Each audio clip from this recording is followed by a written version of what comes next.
for now. Want to bring in now Marwan Bishara, Al Jazeera's senior political analyst, and he comes to us via Skype from Paris. Is this a sign that the mediators' patience is running thin and that there might be a willingness now to apply pressure to the parties to sign this ceasefire, implement this ceasefire that's on the table right now?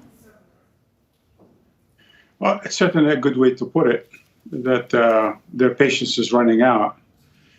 It's certainly the case for the mediators, Egypt and Qatar.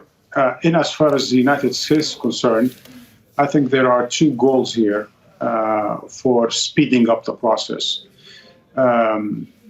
We've heard only a few days ago that President Biden was on the phone with the Emir of Qatar and the Egyptian president in order to put more pressure to conclude some form of a draft for Israel and Hamas to look at and agree to the details. But I think there are two major factors here. One is the possible escalation towards war, with Hezbollah and Iran threatening that they will be responding to Israel. And it seemed like the Iranians sort of leaked that only a ceasefire will cool the spirits in the region. And I think that was echoed in Washington. The other thing that I think is a very important factor here, we haven't seen much about it in the Western press, but one Israeli paper quoted that the American president seemed to have accepted Netanyahu's demand that Israel could continue with the war after phase one.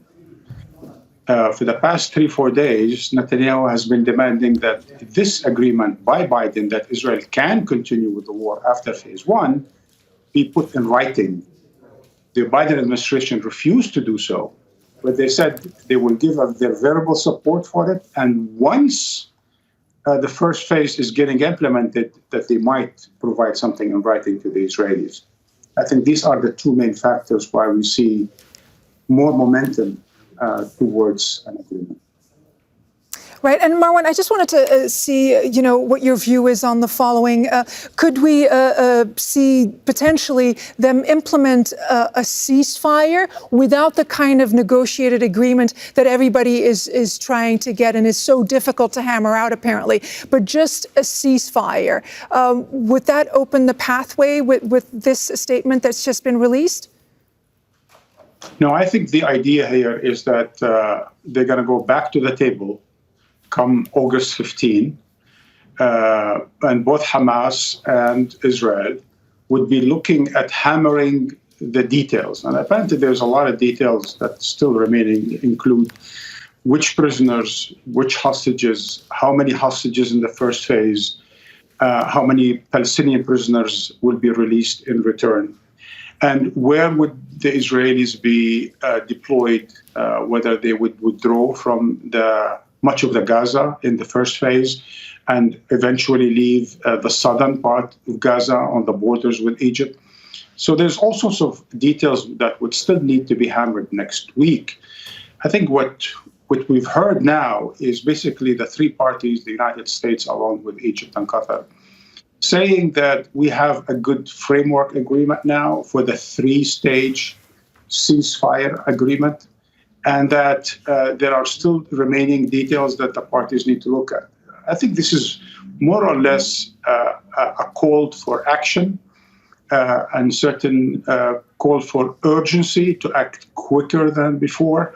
And as I said, the two main reasons is, one, removing the obstacle that Netanyahu has always insisted on, that Israel can go back to war after phase one, and two, that there is an urgency of an escalation now with Hezbollah and Iran threatening, and hence the United States would like to see that undermined by reaching some kind of a deal. And Marwan, what type of, success could we see, this round, August 15th, these talks have, when you consider that the two, main decision makers are Netanyahu and Sinwar? I mean, will they see eye to eye on this? Well, it depends on what is being proposed. But I see your point that the gap between them is way too huge, and certainly the situation has inflamed as such the past 10 months, with Netanyahu, pushing red line after red line throughout, and his government continue to speak of, ethnic cleansing, torture, tormenting the Palestinians, starving them, and so on and so forth. But eventually, as the Americans have been saying the past few weeks, that the war must come to an end, that it needs to wind down at least, and that the three-stage proposal, just to remind our viewers around the world, it was an Israeli proposal, for God's sake. It wasn't an American or an Arab proposal. It was an Israeli proposal. It was the Israelis who've been trying to walk back that proposal for the past 3 months, ever since the United Nations Security Council has embraced it under American pressure. So all the reasons for a deal has really been there for the past 3 months, and it's the Israelis that have put one obstacle after another.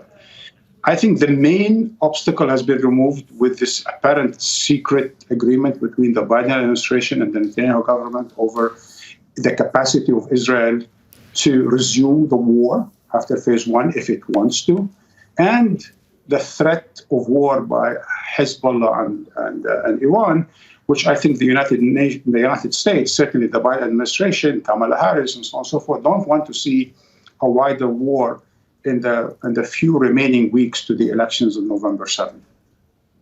Marwan Bishara, Al Jazeera, is a senior political analyst. Thank you, Marwan.